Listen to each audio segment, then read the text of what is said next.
Buen día. Es un gusto para nosotros participar en el Encuentro Latinoamericano de Diseño con este resultado de investigación que se llama Elementos de Diseño para Cubiertas de Colecciones Editoriales, realizada como un proyecto de investigación a manera de tesis de Eric Omar Ábalos Delgado y que se realizó para obtener el título de licenciado en Diseño para la Comunicación Gráfica. El alcance que tuvo fue bastante amplio, agrupó diferentes áreas y bueno, en él participamos también Cintia Lizeth Hurtado Espinosa y Mónica Georgina Avelar Briviesca.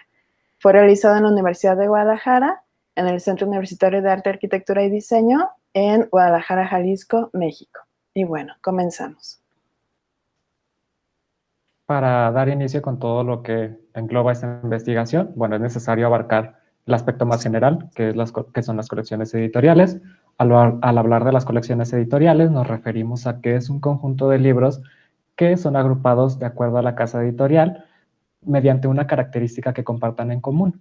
A partir de aquí, bueno, algunas de las perspectivas que pueden tener estas colecciones es estar basadas en un autor, es decir, si un autor de renombre tiene varios títulos ya publicados, pues lo mejor será adaptarlos a una colección en la cual pues se podrán generar mayores ventas. También tenemos lo que es el tema, es decir, agrupar diversas obras a partir de un tema en común. Podríamos tomar como ejemplo aquí una colección basada en cuestiones de diseño gráfico. Y finalmente tenemos también obras altamente reconocidas. Tenemos también como ejemplo la colección Grandes de la Literatura, que a pesar de que sus obras que pertenecen a ella no comparten ni un mismo autor, ni una misma historia, son agrupadas a partir de considerarse relevantes dentro de la literatura. En este mismo tema de colecciones editoriales, bueno, es importante mencionar las dos clasificaciones, la clasificación de las colecciones abiertas y las cerradas. La diferencia entre una y otra es que en las abiertas los títulos no están definidos, es decir, se pueden añadir conforme el comportamiento de la colección en el mercado, se pueden añadir más títulos, y en la cerrada es lo contrario. En la cerrada, a partir de una colección que ya está establecida desde el principio, esa misma colección será impresa a través del tiempo, no se pueden añadir títulos. En el caso de las colecciones abiertas, por ejemplo, podemos hablar de nuevo retomando este de Grandes de las Literaturas, que se van añadiendo títulos conforme pues, se van generando mayores ventas en comparación a la que es una cerrada, por ejemplo, una saga que hable acerca de una trama que se va siguiendo a través de todos los libros, pues ahí no se pueden añadir títulos porque se rompería con esta característica en común que se comparte. En estas colecciones editoriales es importante resaltar que tienen que mantener una identidad a través de su diseño, siempre y cuando mantengan un estilo que refleje el contenido de la obra. Por eso se realizó esta investigación, para determinar cómo se consigue esta identidad, pero manteniendo el estilo que el autor decide, que el autor está planeando transmitir con su mensaje. En cuanto a los elementos fijos, ya hay unos establecidos por Esteves, que en su obra La edición de libros en tiempos de cambio, nos habla acerca de que toda la colección, todos los títulos presentan la misma tecnología de impresión, es decir, son impresos de la misma manera. El formato de los títulos, es decir, la altura y la anchura de todos los formatos, de todas las obras, se presenta de similar. El papel de impresión, tanto del exterior como del interior. También tenemos el tipo de encuadernación, ya sea rústica o de tapadura. Y a partir de aquí, bueno, a partir de un análisis que se desarrolló de diversas colecciones, que más adelante veremos, también se determinó que el tipo de cubierta se mantiene fijo, además de los acabados.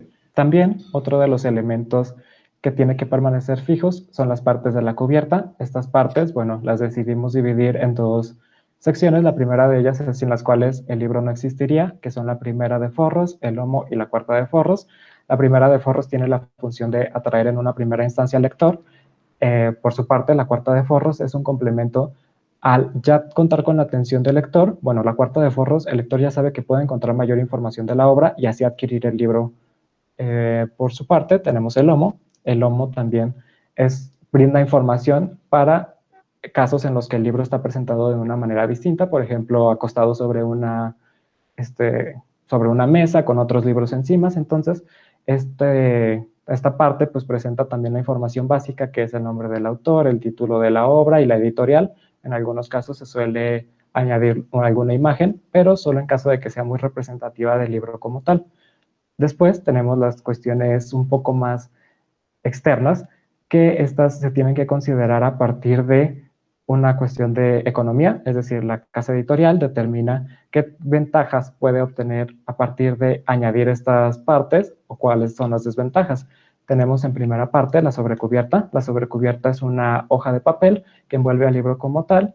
Esta suele incluir lo que es la presentación de la primera de forros y la cuarta de forros. Sin embargo, también tiene que contar con lo que es la solapa. La solapa es una extensión, ya sea tanto de la primera y cuarta de forros como de la sobrecubierta, puesto que si la sobrecubierta no contara con esta solapa, pues no sostendría el libro y no cumpliría con su función, que es proteger al libro como tal. La solapa también tiene una función de marketing, es decir, se suele añadir, en el caso de las colecciones editoriales, información acerca de la colección. Se puede añadir como otros títulos de la colección y también se puede presentar información acerca del autor. Después tenemos la guarda. La guarda lo que permite es unir al libro, en el caso de las zapasuras, unir al libro con el interior, y es una función meramente estética. Puede también incluir lo que es una ilustración o incluso alguna referencia acerca del libro, por ejemplo, un mapa, no sé, que se hable acerca de lo que presenta el autor. Tenemos la faja es una tira también de papel. La faja es una de las partes que no tiene otra funcionalidad más que de marketing, es decir, presenta información extra que ayude a generar mayores ventas. Por ejemplo, en el caso de los libros bestsellers, pues se presenta información como tantos ejemplares vendidos o información que atraiga de esta manera al lector, porque no cumple con la función como de sobrecubierta que abarca totalmente el libro como tal. Bien, ahora hablaremos de los tipos de cubierta. De acuerdo a Haslam, tenemos diferentes tipos de cubierta. Uno es promoción de marca, en donde lo que se hace en la cubierta es destacar más la marca o la casa editorial. En el caso de la expresiva, aquí de lo que se trata es de demostrar o expresar de qué se trata el libro, ¿no? Como en este ejemplo de tipografía virtual, donde tenemos una tipografía encendida. En el caso de documentación, lo que se hace es mostrar qué es lo que tiene el libro en su interior, a qué se refiere, ¿no? Entonces, en este caso, que es de diseño editorial, se muestra una retícula, una diagramación con el texto y también el acomodo con ciertas imágenes, ¿no? Entonces, la disposición de los elementos como un ejemplo de lo que viene dentro de este libro. Tenemos también la conceptual, en donde lo que se busca es tomar la esencia de lo que trata el libro y mostrarlo en la cubierta. Tal es el ejemplo de diseño para un mundo complejo, en donde efectivamente pues la imagen que se tiene es bastante compleja, ¿no? Y nos refleja este sentido del libro. En el caso de posicionamiento de autor, que este es un aporte de esta investigación, lo que se hace es destacar al autor, ¿no? Cuando ya es un autor de renombre, pues ya está muy bien posicionado, ¿no? Podemos decir, a tal autor, sí, quiero comprar este libro. Entonces, en este caso, pues tenemos este ejemplo de Edward de Bono. Tenemos otros tipos ahora de codificación por parte de LOP, en donde tenemos la literal. En este caso, una cubierta literal es tal cual. Si es el libro y sus orillas, bueno, pues estamos viendo en la portada las orillas de los libros, ¿no? En cierta disposición, pero ahí está un montón o muchísimas orillas de los libros. En el caso de la metafórica, lo que se hace es tomar la esencia de lo que trata el libro también, pero en este caso se representa con algo que puede ser similar. En este caso de la marca corporativa, sabemos que una marca, pues es como deja una huella en el consumidor, y en este caso, pues se hace esta metáfora con respecto a la huella del ser humano. En el caso de la metonímica se toma como una parte por el todo. Entonces, en este caso de cómo hacer presentaciones exitosas, se toma como si fuese parte de un proyector y que está iluminando precisamente el título, ¿no? En el caso de por convención se toman elementos que son conocidos para un grupo de personas que puede identificar de qué se trata exactamente el libro. En este caso, pues vemos ese elemento que es como de reciclar, ¿no? Que nos puede ayudar a tener una ingeniería para la sostenibilidad. y además se expresa con una imagen que tiene que ver con el medio ambiente. Bueno, aquí vemos un ejemplo de la colección Bases del Diseño, en donde tenemos tipo de cubierta expresiva, ya que recae también en la imagen, y de tipo literal, en donde lo literal se ve también en la representación de la imagen, ¿no? Por ejemplo, en formato se ve la imagen de un formato para la publicación de algún documento. En layout se ve como podría ser un esquema para el acomodo de diferentes elementos también. En tipografía pues vemos las letras como tal. En imagen vemos también una imagen muy simple, pero es una imagen. Y en impresión y acabados vemos una cubierta muy interesante porque tiene un troquelado, tiene barniz a registro, tiene pues diferentes tipos de acabados en ella, ¿no? Para representarlo. Bien, con respecto a la retícula, Samara nos marca 4 tipos de retícula, el de columnas, manuscrito, modular y jerárquica. Con respecto al de columnas, casi siempre se utiliza en el interior de los libros y revistas. En el caso de manuscrito, casi siempre se utiliza en el interior de libros, sobre todo libros de literatura. Modular puede utilizarse tanto en revista como en libros o en periódico. Y la jerárquica es la que se utiliza también en interiores, pero es la que más se emplea para las cubiertas. Podemos ver un ejemplo en esta colección de manuales de diseño, en donde se deja un espacio específico para el autor, otro espacio específico para el título, un espacio también definido para la imagen y otro para el nombre de la colección en la parte inferior, que es manuales de diseño. El segundo elemento que vamos a analizar para el diseño de cubiertas es la tipografía. Su importancia dentro de lo que es el diseño editorial está por demás dicho, puesto que la función principal de este es el manejo de los textos, siendo así que no puede prescindir encontrando los objetos básicos principales que se pueden observar en la primera de forros, como lo es el título de la obra y el nombre del autor. De acuerdo a los autores Cadwell y Zapaterra, existe una clasificación básica de tipografía que la divide únicamente en lo que sería tipografía serif y tipografía sans serif. Dentro de esta clasificación, lo que nosotros debemos determinar a la hora de seleccionarla son los aspectos de legibilidad y estilo de la obra, porque el estilo de la obra nos puede considerar, primero, cuestiones de tiempo o de época. Entonces, las tipografías que tienen remate suelen asociarse más con una cuestión más histórica y las sans serif con la modernidad. También se recomiendan tipografías con serif para leer textos muy largos, entonces esto apoyaría lo que es la parte de la tipografía. Y luego vamos a ver lo que son los estilos. Con respecto a los estilos básicos, Zavala y Kane coinciden con 3, que es redonda, itálica y bold. Para lo que nos ayudan es para marcar ciertas jerarquías en las cubiertas, ¿no? Además de que, bueno, también ayudan a cuestiones de reglas ortotipográficas, pero en este caso, como estamos viéndolo dentro del tema de cubiertas, pues bueno, para eso nos ayudan principalmente, ¿no? Entonces, la redonda, pues es a 90 grados, la itálica tiene cierta inclinación y la bold un grosor un poquito más fuerte. Y después pasamos a lo que sería la jerarquización de la tipografía. La jerarquización tiene que ver con el estilo bold, si se utiliza caja alta, contraste alto, posición completa superior o contar con formas contenedoras. Entonces, el correcto uso de uno o la combinación de todos ellos nos va a dar como resultado atraer primero la atención a lo que es más relevante dentro de lo que es la portada. Y bueno, eso tendrá que ver con la clasificación anterior que ya nos presentaron nuestros compañeros.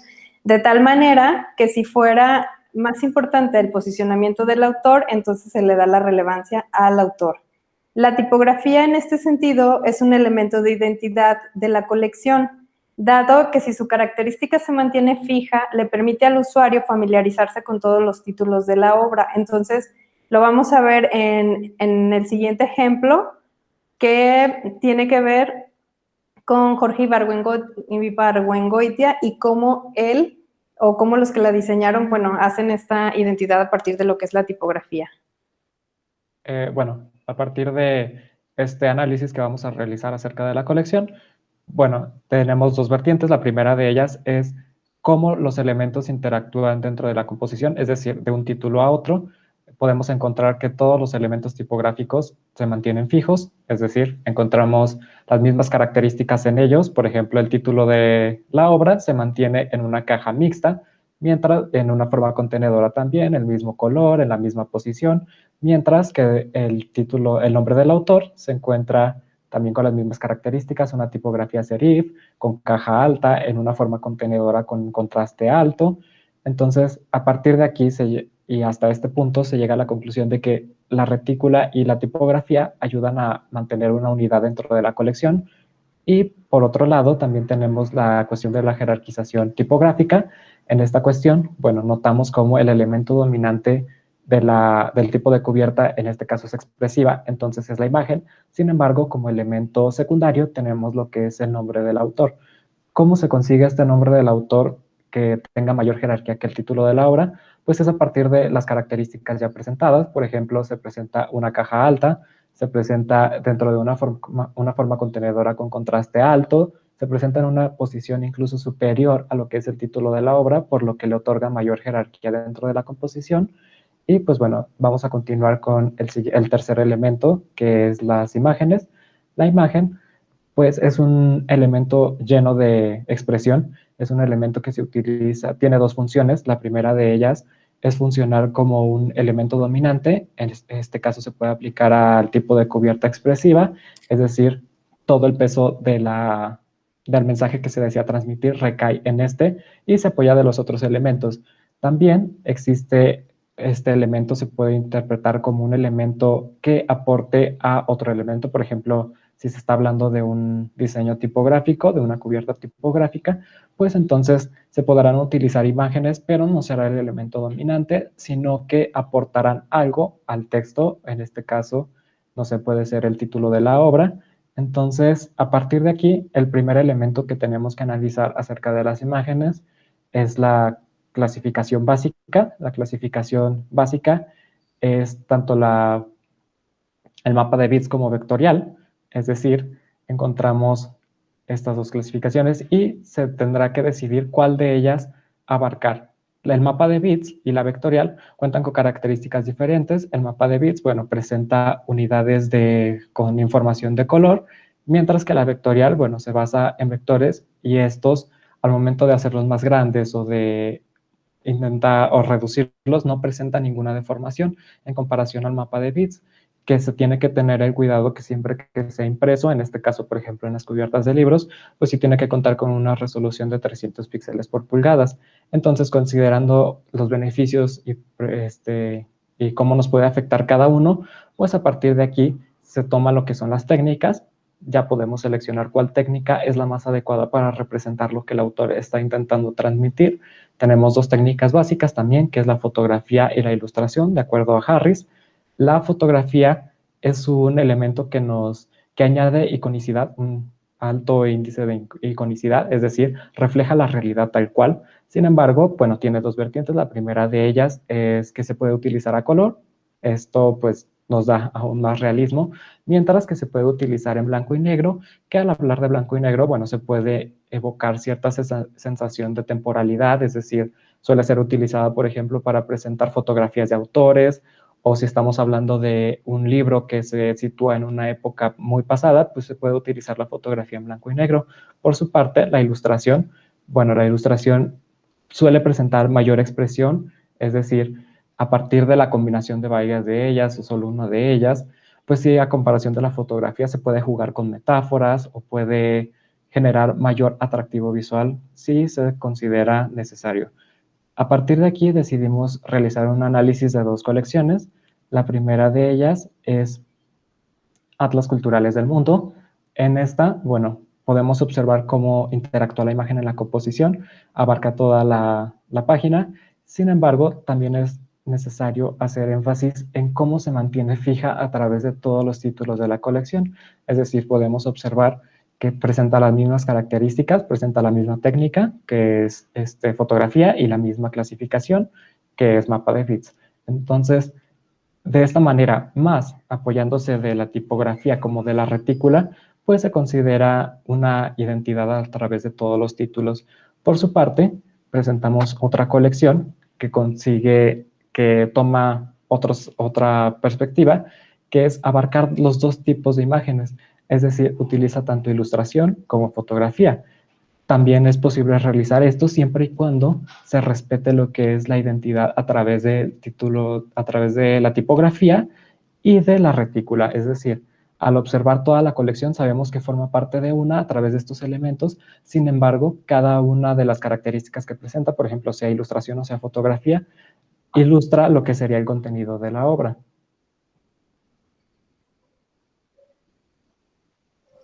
Y finalizando, hablaremos del uso del color.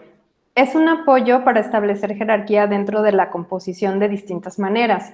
Puede ser utilizado destacando algún objeto mediante la aplicación del color en el mismo objeto o envolverlo dentro de una forma contenedora, como lo mencionaba Eric hace unos momentos en las colecciones que presentó, así como guiar la lectura mediante contrastes altos y bajos. Los colores se pueden utilizar como códigos. Estos parten o pueden ser icónicos o simbólicos. Si estamos hablando del color icónico, entonces nos permite identificar más fácilmente los objetos por su color en la realidad. Esto es, bueno, los asocia directamente con cómo son los objetos realmente. Y el simbólico otorga un mensaje concreto a lo que es el color. Los colores además se pueden trabajar a partir de lo que son las armonías y los contrastes. Esto, utilizado dentro de lo que son las portadas, nos pueden generar equilibrio, profundidad, ritmo y orden. Y bueno, las variaciones que podemos tener o que podemos encontrar de acuerdo a Job es a partir del contraste de tono, el contraste entre tonos contrarios, entre tonos análogos, el contraste en saturación y el contraste de luminosidad. Nosotros vamos a analizar la parte de color con dos colecciones. La primera de ellas es Elige tu propia aventura, donde nosotros podemos ver que la ilustración es la que identifica a cada una de las obras, pero presenta una paleta de color diferente dentro de lo que es la ilustración. De esa manera refleja un estilo que es adecuado de acuerdo al contenido de cada uno de los libros, cosa que no se conseguiría si se presentara en una misma gama cromática.